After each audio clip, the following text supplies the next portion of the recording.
கொடுக்கப்பட்டிருக்கிறது. கடவுள் தான் நம்மை முதலில் அன்பு செய்தார். அதனால் நாம் கடவுளை அன்பு செய்கிறோம். அதனால் கடவுளை நான் அன்பு செய்கிறேன், கடவுள் என்னோடு இருக்கிறார் என்று சொல்லிக் கொண்டு தம் சகோதர சகோதரிகளை, தம் சொந்த சகோதர சகோதரிகளை அன்பு செய்யாதவன் பொய்யன் என்ற செய்தியை இன்றைய முதல் வாசகத்திலே திருத்தூதரான யோவான் குறிப்பிடுகிறான்.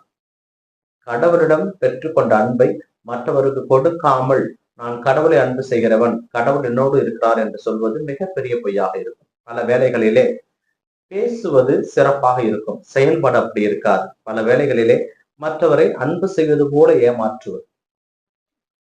காய் கனி இருப்ப காய் கவர்ந்தற்று என்பது போல நாம் அவரை அன்பு செய்வது போல நடித்துக் கொண்டு அன்பு செய்யாமல் அவரிடம் வேறு ஏதாவது எதிர்பார்த்து ஏமாற்றுவது.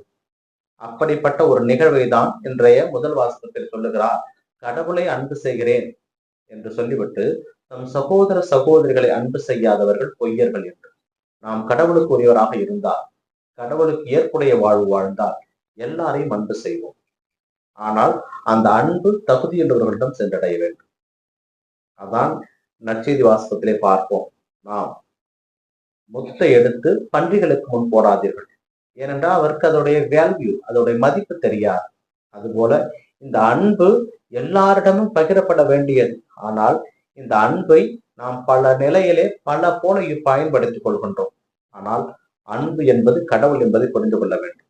இந்த அன்பு கடவுளிடமிருந்து நாம் பெற்றுக்கொண்டது, கடவுள் நமக்கு கொடுத்த வரம்.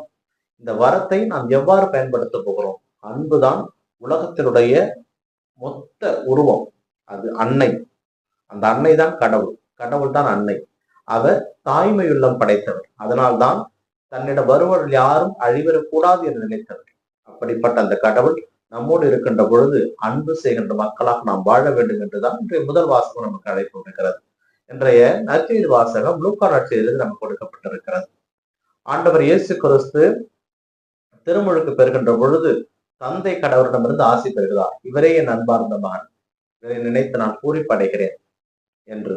அந்த வார்த்தையை கேட்டு அவர் கலிலேயாவுக்கு செல்கிறார். தொழுகை கூடத்தில் சென்று அங்கே இருக்கின்ற எசாயாவுடைய சுருளட்டை எடுத்து வாசிக்கிறார். அதிலே அவருக்கு சொல்லப்படுகின்ற வார்த்தை, இயேசு கிறிஸ்துனுடைய பணி என்ன, இயேசு எதற்காக இந்த பூ உலகத்திற்கு வந்தார் என்பதை அவர் வாயாலே அறிக்கையிடுகிறார். எசாயாவுடைய இறை வார்த்தை இந்த நற்செய்தி வாசகம் நமக்கு கொடுக்கப்பட்டிருக்கிறது. அதிலே ஆண்டவருடைய ஆவி என் மேல் உள்ளது, ஏனெனில் அவர் எனக்கு அருள் பொழிவு செய்துள்ளார். ஏழைகளுக்கு நற்செய்தி அறிவிக்கவும், சிறைப்பட்டோர் விடுதலை அடைவர் என அறிவிக்கவும், ஆண்டவருடைய அருள் தட்டும் ஆண்டினை அறிவிக்கவும், ஒடுக்கப்பட்டோர் விடுதலை